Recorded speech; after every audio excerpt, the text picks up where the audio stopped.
जोंखौ दाखालि बिस्थिबार मोनाबिलिनिफ्राय लानानैनो जोंखौ मोजाङैनो आरो गाहामैनो दोननायनि थाखाय आफा इसोरखौ गिबियावनो हामबायनाय जाबाय आरो बेजों लोगोसे दिनैनि बे सालायनाय प्रेसिडेन्ट बिथांखौबो बे समखौ होनायनि थाखाय हामबायदों आरो जोंजोंनो हाथाय जानाय गाहाय आलासि बिथांखौबो हामबायनानै बुंनानै आरो जोंनि मन्दिरनि साफ्रोमखौबो बिमा बिफा बिदा फंबाय साफ्रोमखौबो गोजोननाय अननाय जिसु सिखांफिननायनि उनाव जय मासि होबाय गोजोन्थों।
थांलिया होननानै सानदोंमोन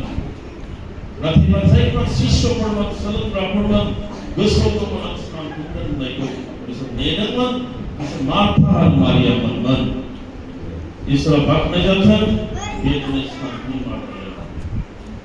आंनावहाय हामबाय होनबावदों दिनैनि सेसनखौ दैदेनबाय थानाय जोंनि आफादगिरि सारखौहाय आङो बे समखौ होनायनि थाखाय आरो लोगोसे जेसेबां मण्डलिनि लिडार्सफोर बिमाफोरनिफ्राय बिफाफोरनिफ्राय इउथ्सफोरनिफ्राय आरो जेसेबांनाखि गुबुन गुबुन पारफरमेन्स दिन्थिनानै मदद खालामनाय समाय होनाय टेस्टिमोनि होनानै समाय होनाय नोंथांमोनखौहाय आङो जोबोद हामबाय होनदों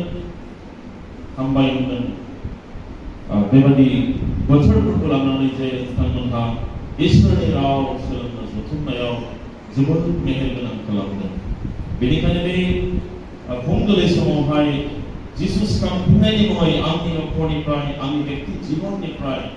उन्दैफोरनो अननायखौ गेदेरफोरनो खुलुमनायखौ जय मसीह हरबाय जय मसीह